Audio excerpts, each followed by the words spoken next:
సరస్వతితో పాటు ఆ బ్రహ్మదేవుడు పద్మాసనం మీద కూర్చొని ఉండంగా నీటిపైన ఒక్క అండం కనిపించింది. నీటిపైన ఒక్క అండం కనిపించింది. నీటిపైన ఒక్క అండం కనిపించింది. అండంలో ప్రవేశించి ఆ బ్రహ్మ చుట్టూ చూసినాడమ్మో ఓయమ్మ. అండంలో ప్రవేశించి ఆ బ్రహ్మ చుట్టూ చూసినాడమ్మో ఓయమ్మ. ఎటువైపు చూసినాను ఆ అండంలో చిమ్మ చీకటున్నదో మాయమ్మ. ఎటువైపు చూసినాను ఆ అండంలో చిమ్మ చీకటున్నదో మాయమ్మ. ఆ చిమ్మ చీకటిని భరించని బ్రహ్మకు తన శరీరం పైన అసహ్యం కలిగింది. తన శరీరం నప్పుడు విడిచిపెట్టిండమ్మా. తన శరీరం నప్పుడు విడిచిపెట్టిండమ్మ. తన శరీరం నప్పుడు విడిచిపెట్టిండమ్మ. విడిచిన శరీరము ఆ అండంలో రాత్రిగా మారిందమ్మో ఓయమ్మ. విడిచిన శరీరము ఆ అండంలో రాత్రిగా మారిందమ్మో ఓయమ్మ. ఈశ్వరానుగ్రహముతో ఆ అండంలో ఓంకారం ఉద్భవించే మాయమ్మ. ఈశ్వరానుగ్రహంతో ఆ అండంలో ఓంకారం ఉద్భవించే మాయమ్మ. ఆ ఓంకారంలోంచి ఏమి ఉద్భవించే భూలోకం భువలోకం స్వాహర్లోకాలు సూర్యుడు సత్యము తపములు పుట్టినై. సూర్యుడు సత్యము తపములు పుట్టినై. సూర్యుడు సత్యము తపములు పుట్టినై. అప్పుడు ఆ అండమును రెండుగా చీల్చివేసినాడమ్మో ఆ బ్రహ్మ. అప్పుడు ఆ అండమును రెండుగా చీల్చివేసినాడమ్మో ఆ బ్రహ్మ. నాలుగు ముఖములతో నాలుగు దిక్కులు సృష్టించిండో ఆ బ్రహ్మ. శివుని చేతాన్ని వినరే ఓయమ్మ. కాలకంఠుని కథ వినరే మాయమ్మ.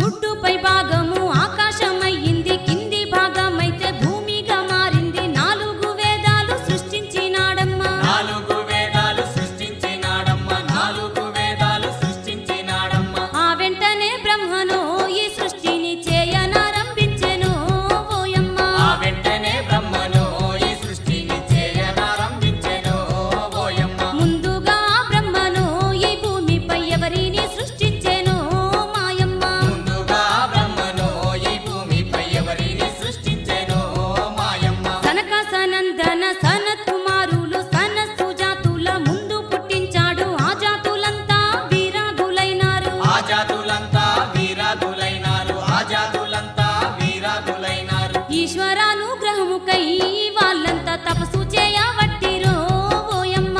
ఈశ్వరానుగ్రహముకై వాళ్ళంతా తపస్సు చేయబట్టిరో ఓయమ్మ. ఆ బ్రహ్మ కంటి నుంచి అప్పుడు నీటి బిందు రాలిందో మాయమ్మ. ఆ బ్రహ్మ కంటి నుంచి అప్పుడు నీటి బిందువు రాలిందో మాయమ్మ. ఆ నీటి బిందువే దివ్య తేజమయ్యి రూపం దాల్చి శివుడు ఆవిర్భవించాడు. శివుని చూసి బ్రహ్మ నీవెవ్వరన్నాడు. శివుని చూసి బ్రహ్మ నీవెవ్వరన్నాడు. శివుని చూసి బ్రహ్మ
ప్రజాపతులు పుట్టినంక వాళ్ళలో దక్షుడు 64 మంది కుమార్తెలనైతే కన్నాడు అప్పుడు.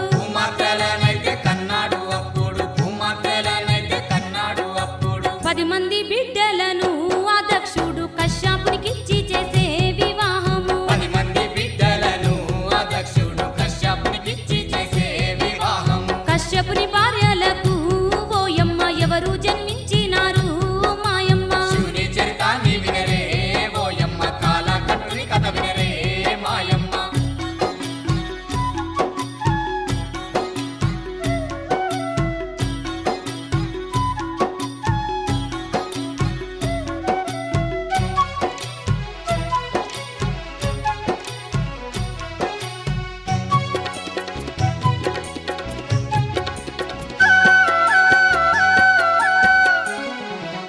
ఇంద్రాది దేవుళ్ళు రాక్షసులు మునులు గంధర్వులు పక్షులు జంతు వృక్షాలు 84 లక్షల జీవరాశులు పుట్టే. 84 లక్షల జీవరాశులు పుట్టే. 84 లక్షల జీవరాశులు పుట్టే. సత్యవంతుడైనట్టి ఆ ఇంద్రుడు స్వర్గాన్ని పొందిండమ్మో ఓయమ్మ. సత్యవంతుడైనట్టి ఆ ఇంద్రుడు స్వర్గాన్ని పొందిండమ్మో ఓయమ్మ. పాపుల శిక్షించగా యముడైతే నరక లోకములున్నాడో ఓయమ్మ. పాపుల శిక్షించగా యముడైతే నరక లోకములున్నాడో ఓయమ్మ. తరువాతి కాలంలో దినములు వారాలు పక్షములు నెలలు సంవత్సరాలు యుగాలు ఏర్పాటు జరిగినాయమ్మ.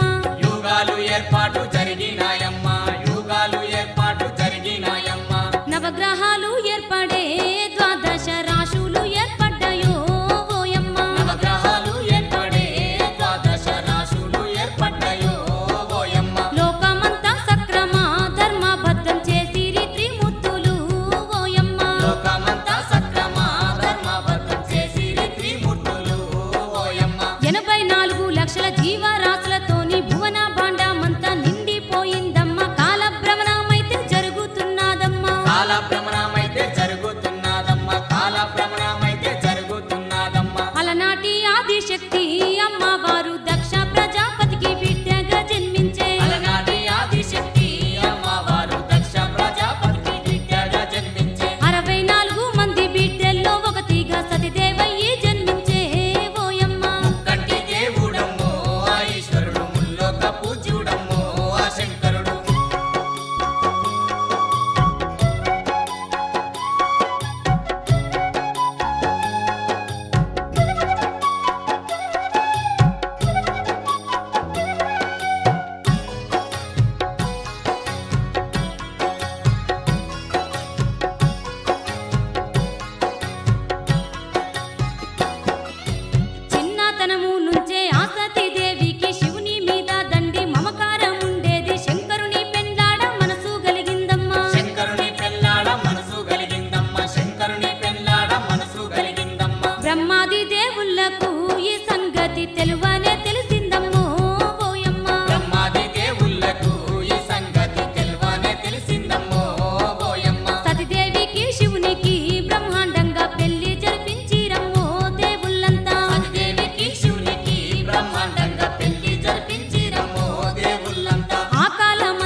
నేటి నుంచి శివునికి యజ్ఞాలలో ఆవిర్భాగం ఉండొద్దని శాపం పెట్టే నేటి నుంచి శివునికి యజ్ఞాలలో ఆవిర్భాగం ఉండొద్దని శాపం పెట్టే ఆ మాట విన్నా కూడా శంకరుడు శాంతంగానే ఉండేను ఆ సమయాన ఆ మాట విన్నా కూడా శంకరుడు శాంతంగానే ఉండేను ఆ సమయాన శివుడు ఏమనకున్నా పక్కనే ఉన్నట్టి నందీశ్వరునికైతే తగని కోపం వచ్చి దక్ష ప్రజాపతిని ఉరిమి చూసిండమ్మా దక్ష ప్రజాపతిని ఉరిమి చూసిండమ్మ దక్ష ప్రజాపతిని ఉరిమి చూసిండమ్మ ఈ సర్వ జగములేలే ఆ శివుణ్ణి దూషించినందుకయ్యో ఓ దక్షుడా ఈ సర్వ జగములేలే ఆ శివుణ్ణి దూషించినందుకయ్యో ఓ దక్షుడా త్వరలోనే నీ ముఖము ఓ దక్షుడా మేకగా మారుద్దనే నందీశ్వరుడు త్వరలోనే నీ ముఖము ఓ దక్షుడా మేఘగా మారుద్దనే నందీశ్వరుడు కొంతకాలానికి దక్ష ప్రజాపతి మహాయాగాన్నైతే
యజ్ఞాన్ని కొల్లగొడుతున్నారమ్మో వాళ్ళైతే బీభత్సం చేస్తుండ్రమ్మో ఆ యజ్ఞాన్ని కొల్లగొడుతున్నారమ్మో వాళ్ళైతే ఆ యాగ ప్రదేశము రక్తాలతో ఎర్రగా మారిందమ్మో ఓయమ్మ కంటి దేవుడమ్మో ఆ ఈశ్వరుడు ముల్లోక పూజ్యుడమ్మో ఆ శంకరుడు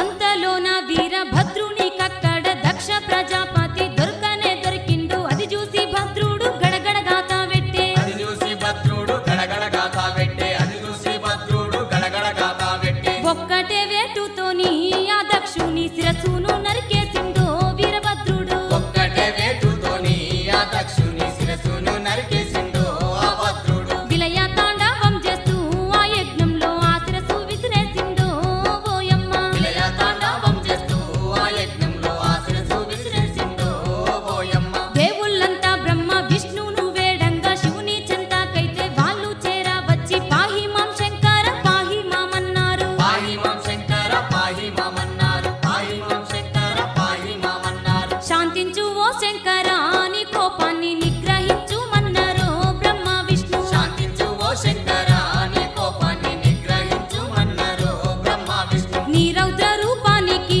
ఈ జగమంతా నాశనమవుతుందయ్యో ఓ శంకర నీ రౌద్ర రూపానికి ఈ జగమంతా నాశనమవుతుందయ్యో ఓ శంకర యజ్ఞ యాగాదులు ఆటంకమైతేను లోకానికే తీరని నష్టం కలుగుతుంది జీవరాశులన్నీ తల్లడిల్లుతాయి జీవరాశులన్నీ తల్లడిల్లుతాయి జీవరాశులన్నీ తల్లడిల్లుతాయి ఏ పాప మెరుగనట్టి ప్రాణి కోటికి ఆపదొచ్చునయ్యో ఓ శంకర ఏ పాప మెరుగనట్టి ప్రాణి కోటికి ఆపదచ్చునయ్యో ఓ శంకర అనుకుంటూ మొరపెట్టగా ఆ శంకరుడు శాంతించినాడోయమ్మ అప్పుడు శివుని చెంతాన్ని వినరే ఓయమ్మ కాలకంటుని కథ వినరే మాయమ్మ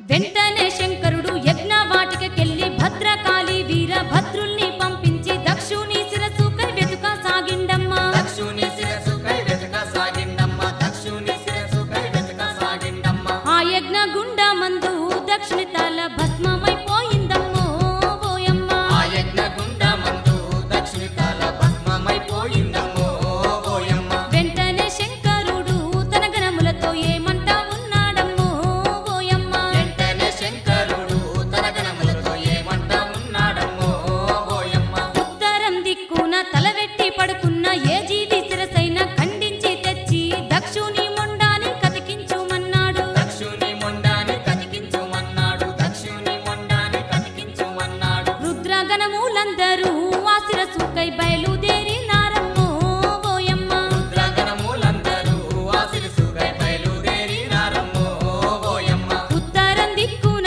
తలవెట్టి పడుకున్న మేక కనిపించిందమ్మో వాళ్ళకు ఉత్తరం దిక్కున తలబెట్టి పడుకున్న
కాశీపట్నమైతేనో ఆ శంకరుడు చేరవచ్చినాడమ్మో ఓయమ్మ. కాశీపట్నమైతేనో ఆ శంకరుడు చేరవచ్చినాడమ్మో ఓయమ్మ. ఆ కాశీ ఘట్టం నందు సతిదేవిని స్థాపించి బయలుదేరే ఓయమ్మ. ఆ కాశీ ఘట్టం నందు సతిదేవిని స్థాపించి బయలుదేరే ఓయమ్మ. అక్కన్నుంచి శివుడు కైలాసము చేరి పులి చర్మము పరిచి దానిపై కూర్చొని హరినామ మంత్రంతో తపస్సు చేస్తుండమ్మా. హరినామ మంత్రంతో తపస్సు చేస్తుండమ్మా. హరినామ మంత్రంతో తపస్సు చేస్తుండమ్మా. అది చూసి బ్రహ్మ విష్ణు అప్పుడు ఏమనాలోచించిరో ఓయమ్మ. అది చూసి బ్రహ్మ విష్ణు అప్పుడు ఏమనాలోచించిరో ఓయమ్మ. వీరాగిలా ఉన్నట్టి ఆ శివునికి పెళ్లి చెయ్యాలనుకునిరి ఓయమ్మ. వీరాగిలా ఉన్నట్టి ఆ శివునికి పెళ్లి చెయ్యాలనుకుని ఓయమ్మ. భరతఖండమునందు ఉత్తర భాగాన హిమవన్నగ రాజ్యంలో హిమవంతుడు ఉండే. అతని భార్య పేరు మేనకనంట. అతని భార్య పేరు మేనకనంట. అతని భార్య పేరు మేనకనంట. పచ్చ పచ్చని చెట్లతో ఆ రాజ్యం పచ్చంగా మెరుతుందమ్మో ఓయమ్మ. పచ్చ పచ్చని చెట్లతో ఆ రాజ్యం పచ్చంగా మెరుస్తుందమ్మో ఓయమ్మ. పక్షి జంతువులన్నీ కలిసి కట్టుగా ఉండి శోభిల్లుతున్నదమ్మో ఆ దేశం. శివుని చరితాన్ని వినరే ఓయమ్మ. కాలకట్టుని కథ వినరే మాయమ్మ.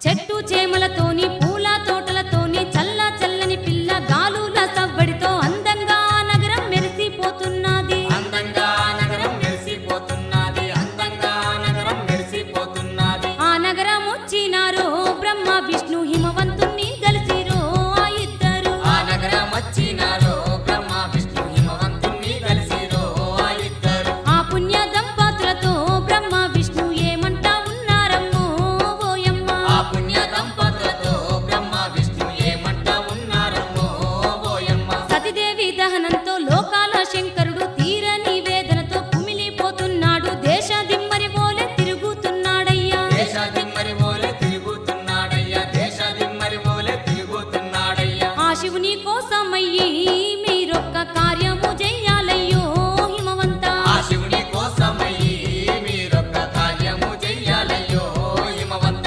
ఆదిశక్తి కోసము మీ దంపతులు తపస్సు చేయాలన్నారు బ్రహ్మ విష్ణు. ఆదిశక్తి కోసము మీ దంపతులు తపస్సు చేయాలన్నాడు బ్రహ్మ విష్ణు. సతిదేవిగా అగ్ని కాహుతి అయినట్టి లోకమాత ఆదిశక్తిని ప్రార్థించి మీకు బిడ్డగా పుట్టే వరము గోరాలయ్యా. మీకు బిడ్డగా పుట్టే వరము కోరాలయ్యా. మీకు బిడ్డగా పుట్టే వరము కోరాలయ్యా. ఆ బిడ్డతో శంకరుని కళ్యాణం జరిపిద్దామన్నారయ్యో బ్రహ్మ విష్ణు. ఆ బిడ్డతో శంకరుని కళ్యాణం జరిపిద్దామన్నారయ్యో బ్రహ్మ విష్ణు. అది విని ఆనందంతో హిమవంతుడు వెంటనే ఒప్పుకునే ఆ మాటకు. ముక్కంటి దేవుడమ్మో ఆ ఈశ్వరుడు. ముల్లోక పూజ్యుడమ్మో ఆ శంకరుడు.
దొంగనైతే మన